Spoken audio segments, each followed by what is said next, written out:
Do you want to know the number one strategy that any negotiator will tell you is key for success? Stay right here. I'll tell you more.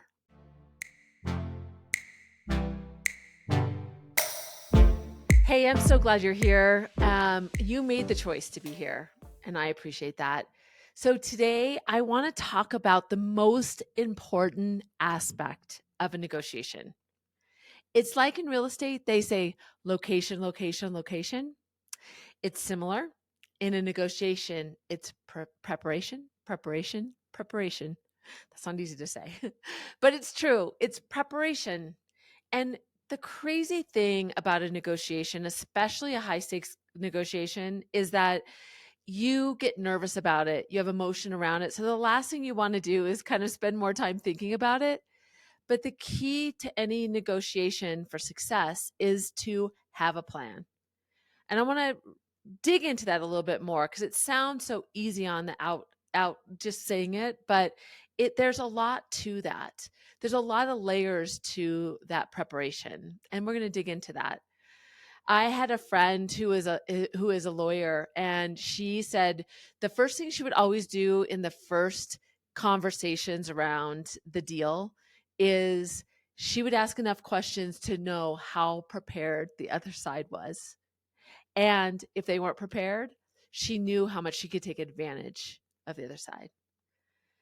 And so, in that context, she was working with business people and lawyers that do deals for a living. So, this was a foundational aspect of the deal. So, for her to do that, that was pretty sound strategy. But just think about that. Some people will know if you're ready for this.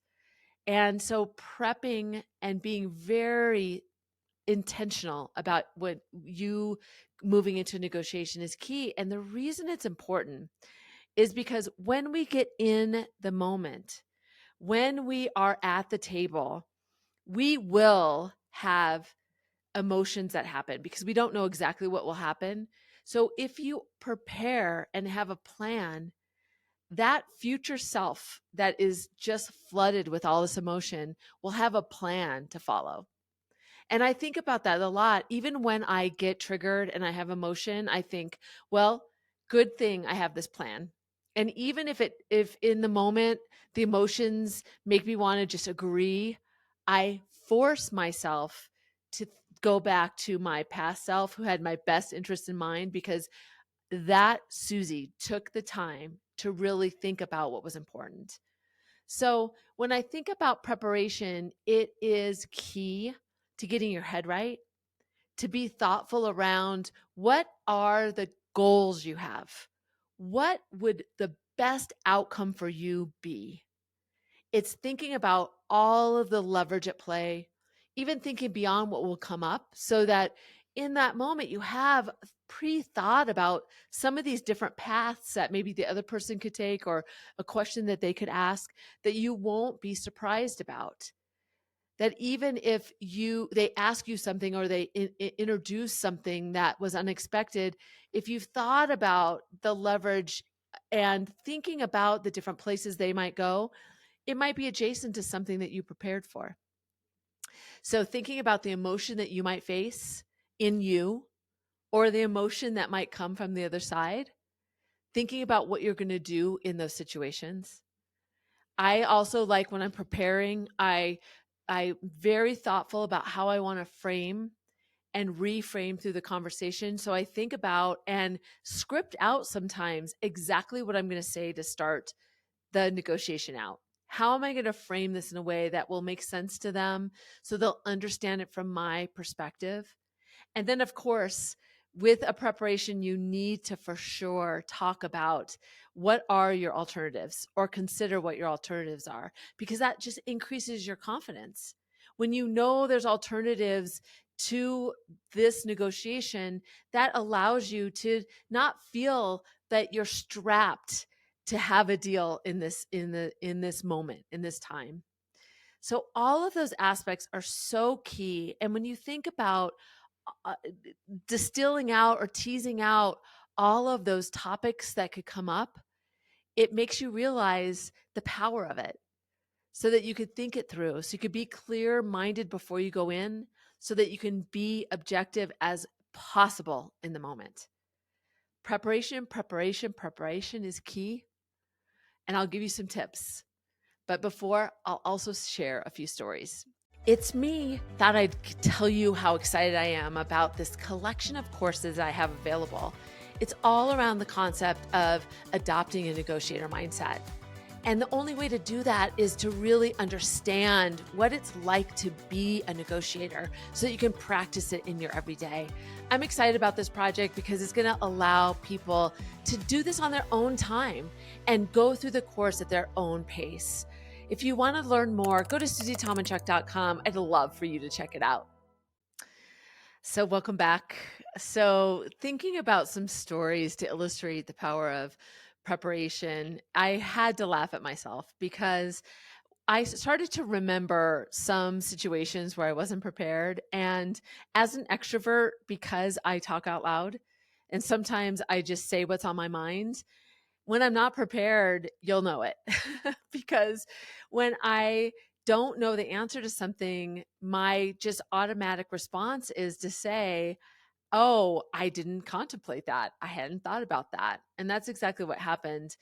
I remember being in a pretty high stakes negotiation with a colleague of mine, and it was with a government agency. It was for a government contract. And so we had never done anything like that before.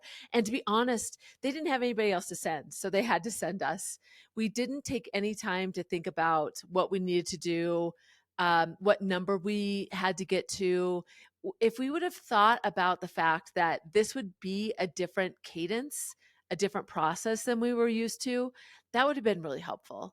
So what happened was when we got to the office, I laugh about it now, and it was a very serious situation in the moment, but it's almost embarrassing to talk about. And that's probably why it makes me laugh a little bit, because we got into this room and there was nice conversation. We were connecting with the two people that were there. We had flown to Seattle to do this negotiation. And so they gave us coffee and made us feel comfortable. And then it was almost like this light switch changed. And all of a sudden, they both went into this negotiation mode. And it was because there was a very methodical process that they had to follow, given that it was a government contract and we weren't aware of that. So they were like telling us their terms. They just gave us all the information, and we just sat in silence. We didn't know what to say because we had no plan. We hadn't thought about what might happen. We didn't even have enough kind of thoughtful dialogue in our head to be able to say, hey, listen, this is something that we haven't experienced before. So let's just take a step back. This is how we would normally negotiate. Let's talk about the whole process that you need to go through so that we could have at least gotten our bearings. We didn't even know the right questions to ask. Oh my gosh, it was such a miss. It was such a miss. They ended up, what happens is in those negotiations, they kind of give the terms and then they walk out of the room. And thank goodness that allowed me and my colleague to kind of get our bearings. We actually had to call to headquarters and get the numbers and let them run the numbers while we kind of waited for them to tell us what the number was. So me and my colleague were able to come up with a game plan. We were really lucky because we had that space to do it. Most of the time, if you're in a negotiation where you're trying to get to the end, you wouldn't have that grace. So preparing even to contemplate that this was going to be a different structure, deal structure, would have been really helpful to us. So, being prepared allows you to identify, even in the moment, oh, this is different than what we thought it was going to be. And what are we going to do? Especially prepare is so important when you have somebody on either side of you or you're working with a team. You have to prepare and even prepare for the unexpected. Preparation is key. So that one didn't go very well at all. So one that went well, and this is more of a professional development scenario. I was a leader within a big organization, and for quite some time, there was somebody on my team that was not hitting their expectations. And I thought I was clear all along to make sure that said to this person, this is what I was expecting of you, and tell that person on a regular basis. But it got really hard to do, and I needed to have a conversation with him to tell him, you're not meeting expectations. I'm going to put you on a plan. But I kept putting that off. I put it off again and again. So so that my emotion around it, my guilt around it was really high. But I knew that I had to have a plan. So I thought through exactly what I wanted to say. I said out loud what I wanted to say. I thought about exactly how the conversation would go.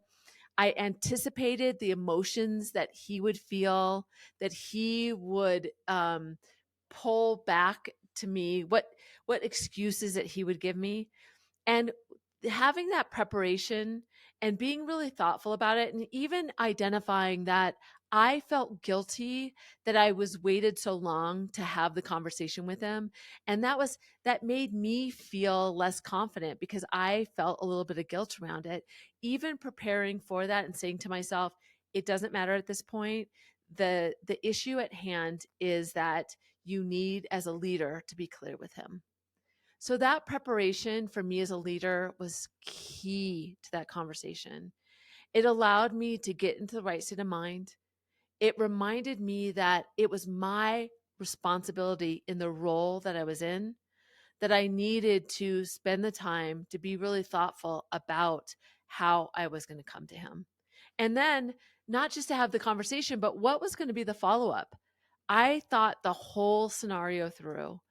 And I did a really good job, and I felt confident about it. It was still difficult to do, but that high stakes situation for me, and thinking about taking the time to prepare, especially in a situation where I just wanted to get it in and get out. And during that era, it was more acceptable to be very boss like, to just kind of come in and you listen to what I'm going to say. But in those times, in that moment, I really also thought like a negotiator, and I asked specific questions and listened to make sure that he was understanding what I was saying. A scenario that's high stakes is something that we avoid. And when it is high stakes for us, no matter what that means to us, it's that much more important to prepare. Your preparation the length of it should be as equally related to the high stakes of it, how uncomfortable it feels, or how important the outcome is for you. Prepare is the key. So when we come back, I'll give you 3 tips. There are so many tips that I would have on this topic, but I will distill it down to 3, and we'll probably have another episode with some additional ones. But at this point, 3 tips that you can use right now when you face any situation, and especially a high stakes situation. And the more you make this a regular practice, the better it will just become your natural course of business. I just want to jump in and let you know I wrote a book. It's The Art of Everyday Negotiation Without Manipulation. It's really a book about my experiences, the good, the bad, the ugly, all of it, and how I learned with confidence to advocate for myself and move through negotiation in my everyday life at home and at work. If you'd like to grab a copy, go to susietomachuk.com. You can get it there, and I'd love if you did. Welcome back. So now it's time for our tips. And like I said, there could be so many, but I'm going to distill it down. So the first one is to make the time. I know that sounds so basic, but especially in a high stakes negotiation, we just want to get in and get out. And so it's so important to make sure that you create that space so that you can really think through all that you need to do. So make the time to prepare. So when you look at a situation that's coming up for you, whether it's a difficult conversation, whether it's a negotiation, or just a situation that feels high stakes for you, make sure that you actually place time associated to that before the situation. And I mean, I think it's best to do it at least a day before. I like, especially in a high stakes situation, I will prepare at least 5 days before. And then I'll look at my notes and think about some other things because for me, I get everything out of my head and then I kind of marinate in it through a few days. And then I put together the plan before that day. And then I'll look at it one more time before I go in. So make time to prepare. All right. So, tip 2 on preparation is to allow yourself to think about everything. And I'm going to give you a few categories that you absolutely need to consider when you're going into a high stakes situation. So, number one is all of the things that are important to you and all of the things that are important to the other side. Maybe it's price, maybe it's timing, maybe in a difficult conversation, it is keeping your job. What are all the things that you are or the other party will have interest in?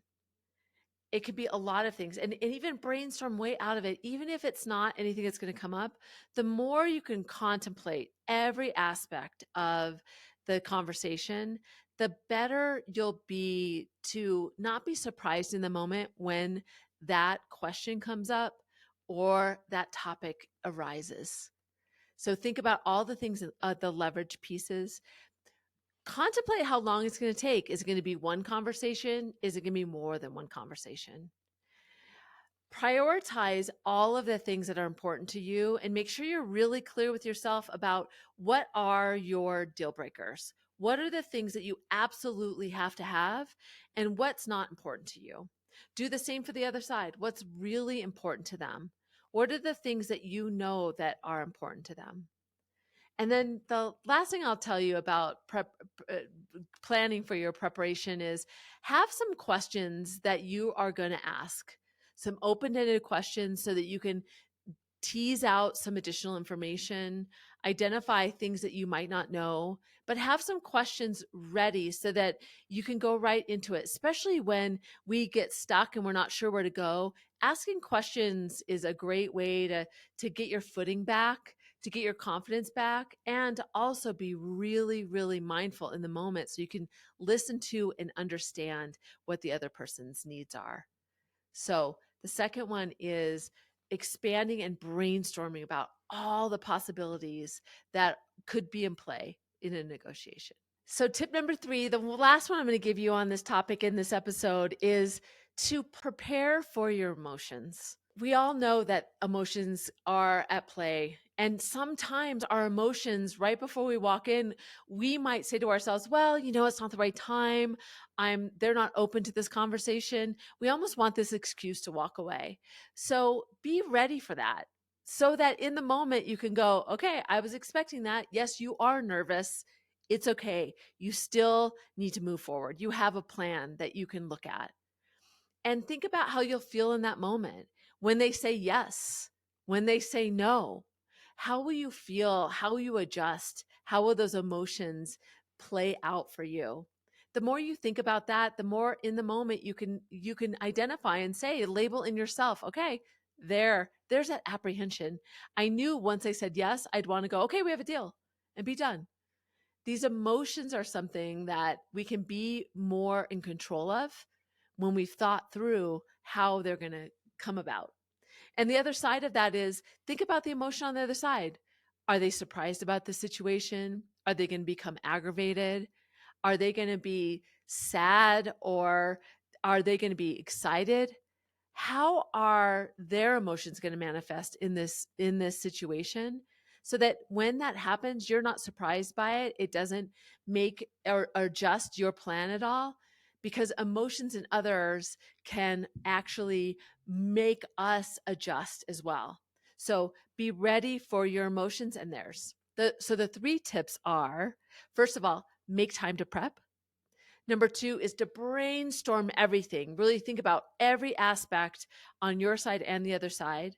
And then the third tip is to prep for the emotions that you'll go through or the other side so that nothing surprises you or gets you off your game.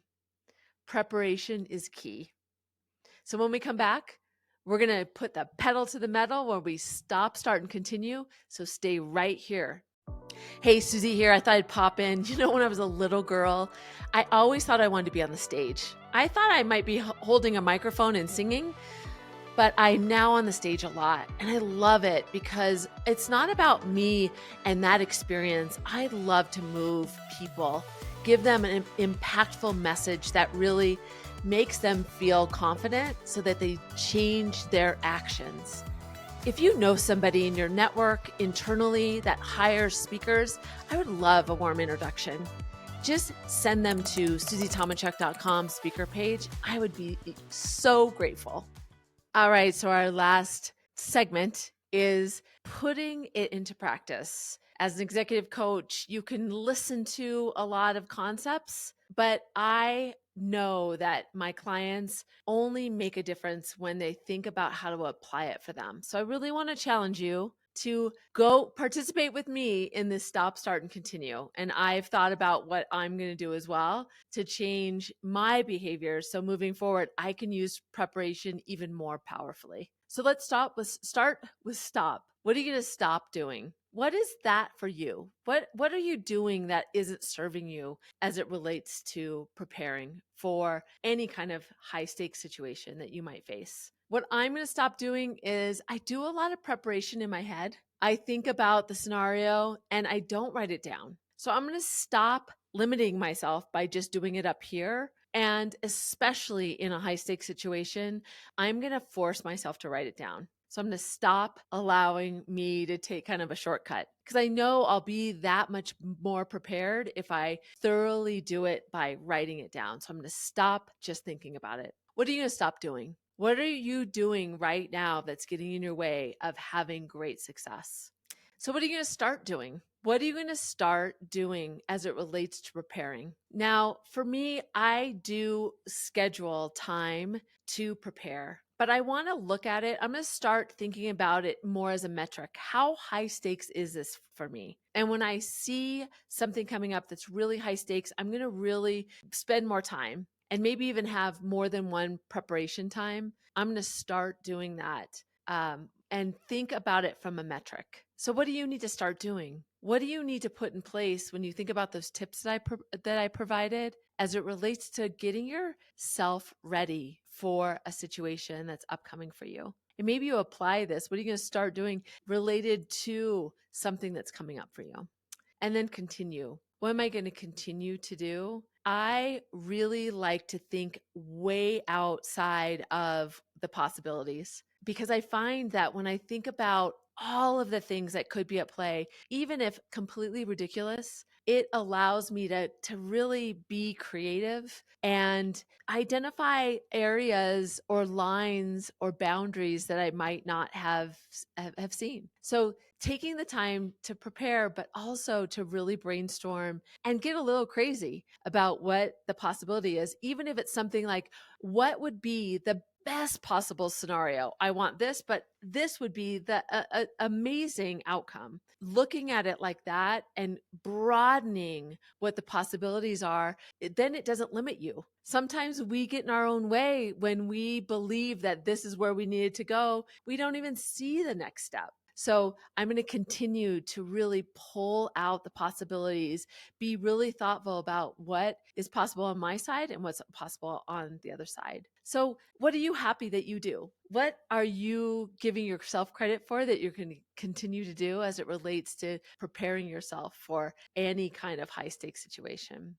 I can't tell you any more than I feel like I've said in this episode about the power of preparation. Like my friend, the attorney, said, she looks at the other party to see if they're prepared. And if they're not, she takes advantage. Great negotiators know that in order to be successful in a negotiation, you have to know where you're going. You have to spend the time and be really clear, because in the moment when you have a plan, when you know exactly your floor and ceiling, when you've thought about the interests of the other party, you can be really present You can really listen to understand. You can know the guardrails because you've already pre-thought them. It's such a powerful thing. So remember, prepare, prepare, prepare. It's a thing that if you want to really adopt a negotiator mindset, that's the key. If you want to connect with me, go to negotiationlove.com. I'd love to hear from you. And I'm glad that you made the commitment to be here. But don't forget, negotiation is more than a skill, it's a mindset. I'll see you next time.